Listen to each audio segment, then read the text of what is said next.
Hi everybody, thank you for tuning into another video. Today we are going to be looking at the Galaxy Tab S7 Plus and see how it compares to the new Galaxy Tab S8 Ultra. Not an exact like-for-like comparison because there is a Galaxy Tab S8 Plus model as well, which is effectively the same size as the S7 Plus and looks almost identical. So we are in this case comparing to the Ultra because that's the one I bought. And the point of this is to help you decide whether or not you should consider upgrading from the S7 Plus to a larger device like the Ultra. Maybe you're looking to upgrade and you're trying to just understand the key differences or benefits in upgrading, for example, and I'll just give you some information that may or may not help you make your decision, but nonetheless, here we go. So Galaxy Tab S7 Plus here, the one I've got is a 128 GB of storage / 6 GB of RAM model. That was the model that was available in the region that I am in. When I purchased this, there was no 256 with 8 GB of RAM available, unfortunately, so I had to settle for this one. And when choosing to upgrade, I was initially actually considering getting the S8 Plus. The problem I found with the S8 Plus was the models that are available were limited to 12 GB of RAM maximum. And I really did fancy having a little bit more because using something like Debian here, so this is Debian no root from the Google Play Store, for a Linux desktop environment on a nice tablet like this, the extra memory would always be a little bit more welcomed and useful. So I went for the highest spec that I could get, and for that reason I had to go for the Ultra. Initially I wasn't very keen on going for a tablet with such a large screen because obviously from a portability perspective you're thinking about additional weight, the actual size of carrying a larger tablet around. It's not as easy, right? But then I got the device and I very quickly fell in love with the large display. Now you can see here, if I hold it over there roughly, that it is quite a fair bit larger. It's wider. It's a lot wider than it is the additional sort of height on the device, but from an aspect ratio perspective, you're more or less the same. And I guess the main point here for me was that I use OneNote a lot for work purposes, so doodling, writing, taking notes in meetings, etc. And I also use multitasking modes a lot as well. So I use split screen. I have a browser open, I have OneNote open, and I have Teams open.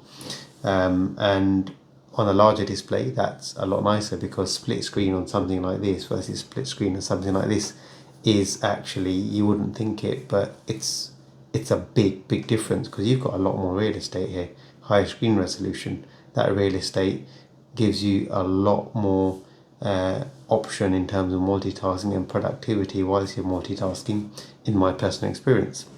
I'm just going to go ahead and open up OneNote. So I've got OneNote open here on both devices, and you've got exactly the same document open. So the idea here is when I write on one, it should sync up onto the other one. There'll be maybe a couple of seconds delay, whatever it is, but the point isn't the delay or how quick OneNote can sync notes. The point here is to show you, if I make marks towards the limits of the screen here, you'll be able to see how much additional real estate you've got on a bigger screen like this. So if I'm going on to the S7 Plus here and making a scribble there, you're seeing that over here you've got that much additional real estate. So I'm on default zoom on both of these. I'm not zoomed in or out. And again, if I make a mark at the bottom of the screen here, you're going to see that the marks actually are there. So I've effectively got all this space here and all that space there is additional real estate. Now, so if I just try and draw a mark, this is in red pen at the moment, so maybe that's a bad color. Oh, you can see that, right? Roughly, I've probably drawn a bad mark there, so I'm just going to go along that way and all the way along this way as well, just to show you sort of additional real estate. So all this space here, it is actually a lot of screen real estate, to be honest, when you're note taking and writing and you're moving your hand around on the screen. You've got that additional bit of support to the sort of space that you had here available here, right? That makes a difference. All these things do make a difference when you're note taking, when you're writing, when you're doodling. The fact that you can rest your arm, your palm on the screen to the further limits does make a difference to your note taking. Again, my personal experience in using this, I've been using this for a week since I've had it. I've carried it to work today in my bag, not a problem. I've got this case on it, which I have done a video on as well, which is making it useful to use in both standing mode and also flat on the table. It's a treat to use, not worrying about damaging the device because it's very well protected in this rugged case here. And the case isn't actually too chunky. So I'll compare that with the stand case I've got here in a minute as well. This is obviously very slim. So that's the sort of screen real estate comparison. Now maybe we'll go ahead and try and just do some multitasking on here, right? So I'll open this in split screen view and I'll just open up a web browser on the side as well. So what you'll see there is a bit of Google going on, right? For example, and I'll go ahead and do exactly the same thing here. So I'm going to go ahead and open this in split screen view as well. Just so you sort of get an idea in terms of difference, right? What is it that's actually going on here, right? So have a look at that. Tab S7 Plus here on the right, 12-inch device, 14.6-inch device. You can see the difference all of a sudden, right? You can see the additional real estate here on the browser. There's a little bit more going on here, right? In terms of the width, definitely big difference here. So maybe I can go to bbc.co.uk just so we can bring up a website and see how they look, right? bbc.co.uk so we can compare. So this is a little bit taller because of the actual, I guess, the size of the display and then the aspect ratio of the actual shared part. So you're seeing a little bit more at the bottom here. Mind you, actually, sorry, that's probably a lie because I've got something popped up there, so I haven't. So have a look at that now, and you can all of a sudden see that there is actually a little bit more real estate, which is useful here, right? When you're browsing, you're not going to be scrolling as much here, and you've got the same thing here. You probably notice as I'm flicking through these and using the devices performance-wise for these sort of day-to-day tasks, note-taking, and etc. 6 gig of RAM is probably going to be enough, but again, when you're opening up multiple applications, especially when you're opening up or trying to open up stuff like the Debian no root for trying to emulate some sort of Linux environment on these, which I do use, then that additional memory definitely is noticeable. And what I noticed on here was when I was running Debian no root, the 6 gig of RAM for me wasn't cutting it and it was a bit laggy, and I stopped using it. On this device, I've used it multiple times since I've got the device. I've not had any issues with it personally. It seems to work great, and the performance is a lot better because of the additional resources that are available. Obviously there's a better processor there, so that's going to help a little bit, but the memory does help. The additional memory is definitely noticeable, and that was one big factor in me considering the Ultra with 16 gig of RAM and 512 gig of storage. So that gives you an idea here now of a two-way split screen and just how useful it can be. And maybe if I try and drag in some YouTube here for a three-way split screen, if I can, there we go there. And what you start seeing is then your split here starts getting, it's not unusable, it's definitely usable, but a bit smaller. And if I have YouTube here on the same side here, if I drag that in, all of a sudden you start noticing that actually you have got that little bit extra space, and every little bit extra that you have does make a big difference. Because I could start resizing YouTube a little bit down here, right? Watch a video on, for example, and whilst I'm watching a YouTube video there, and maybe I can do the same sort of thing on here, right? I'll play a YouTube video here. I've got a little bit bigger screen here, but at the same time now, from a browser perspective, my split that's on the top, I've still got more real estate. Width and height is both there, so a lot more usable from a split perspective as well. I'm noticing the benefits from split screen perspective, mainly for this note-taking area, because if I wanted to have this note-taking area on a sort of a quarter of the screen there, I've got a nice small note-taking area that's still bigger than I had here, for example. So again, it is a big difference from that perspective as well. Maybe I'll just go ahead and demonstrate that, right? So if I pop YouTube out onto this side, both devices,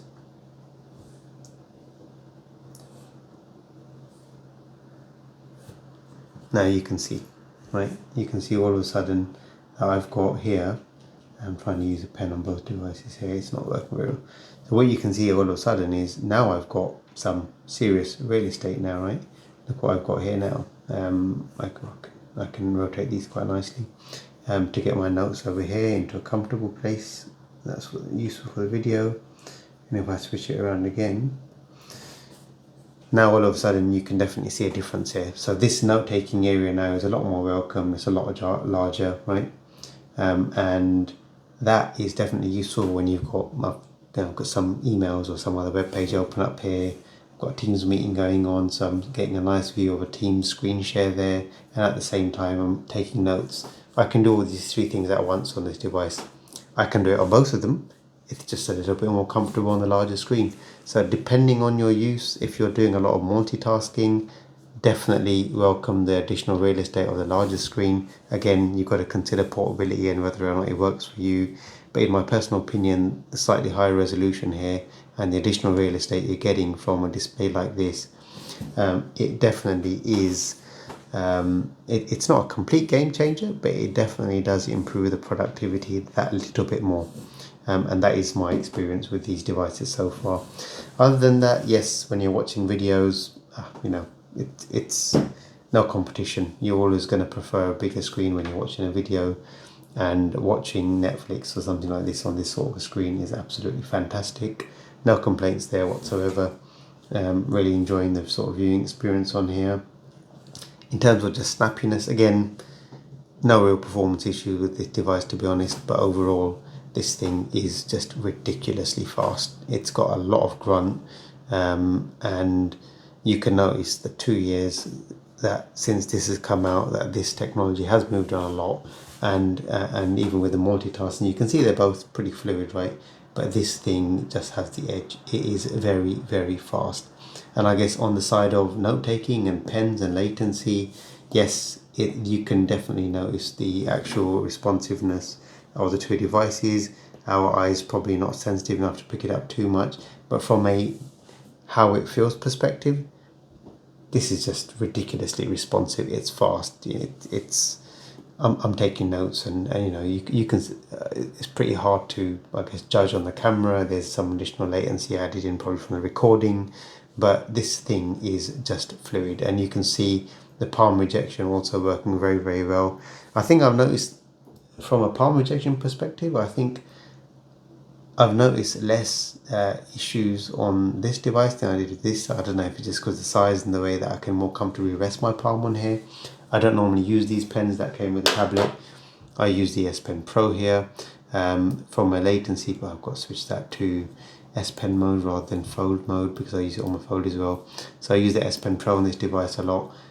You can see again, very responsive. But the palm rejection is great, and you've seen me using this here, and there's been no mistranslated use or mistranslation of my palm resting on the screen while I'm writing. The palm rejection on here, whilst I'm going on and off the screen, is absolutely fantastic. I noticed a few more issues on this one over long periods of note taking, where sometimes it kind of messed up with my palm on the screen and started resizing and stuff. I haven't yet experienced that on this one. Maybe I've had this device longer.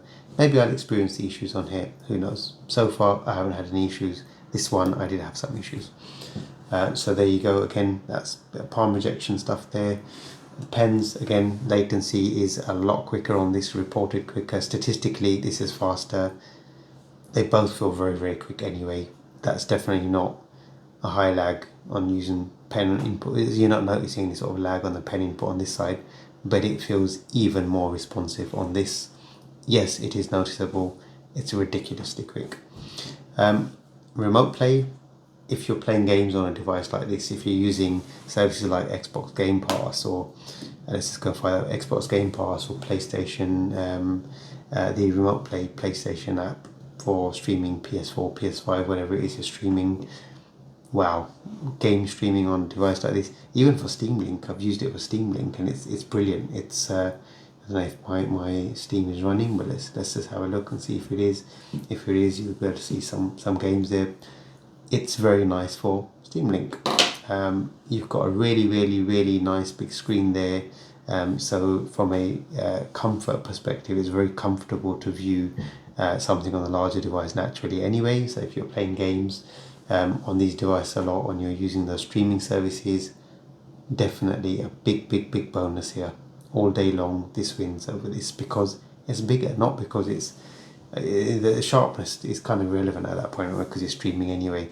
But just from a comfort of viewing perspective, movies, YouTube, game streaming, yes, all day long. Yes, yes, yes, makes sense.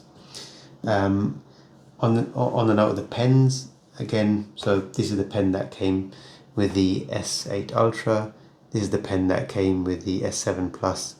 As far as I'm concerned, there we go, they're stuck together. They're identical. There's no difference in these pens as far as I can see. The tips are exactly the same. They don't have removable tips. The buttons are in exactly the same place. As you can see, that is the same pen. I've probably just got confused with which one's the new and old one. The only thing I can notice difference on these is the colour of the actual Samsung logo. They both got the flat edge. They both connect onto the device and charge from the back. So if you connect it to the back of the device, they start charging. I'm quite. One thing I noticed about this pen case, this case, which I didn't point out in the case video, which I should have, is from attaching the pen perspective, the magnet is very, very weak. As you can see, it drops off. It would have been nice if they had a little indentation there so that this part of the cover was a bit thinner, just to allow the pen to magnet on, because it is nice to have the pen on top. It does hold, but it's not very, very strong, so it's going to drop off, right? And I actually wish that they hadn't bothered with this. What they should be giving when you're spending this much money on a tablet is this, the S Pen Pro. Now, Samsung maybe make a version 2 of this that has a strong magnet so you can magnet it onto our devices. And when you're creating a device that's so big, why not make this longer, future-proof, so that you can actually put a larger pen in there? And then if you do make a S Pen Pro 2 with wireless charging and none of this USB cable business going on here, right? Because this has wireless charging, so why can't this have wireless charging? Why not make this a bit longer, future-proof it, so that when you make your Pen Pro 2, that it can actually go in there? Because that would be really, really nice. Just point to note. Again, I'm sure there's good reasons as to why they haven't done it, but that's just something I noticed. Steam Deck, I'm waiting for my Steam Deck. I'm apparently going to get it in Q3, unfortunately, but anyway, thought I'd just point that out. So there you go. Yeah, overall experience with this, I've been using it solid for 1 week now. I use it all day. I use it throughout the day, every day. It's something that's very, very well used by myself, mainly for work purposes, and absolutely no complaints on this device so far. So should you consider upgrading? Again, what your use is, how often do you use it, what do you use it for? If you're multitasking a lot, yes. Gaming and video watching, yes, just because of the big screen. Just consider a bit of portability. It's a little bit heavier, not a lot heavier, but a little bit heavier.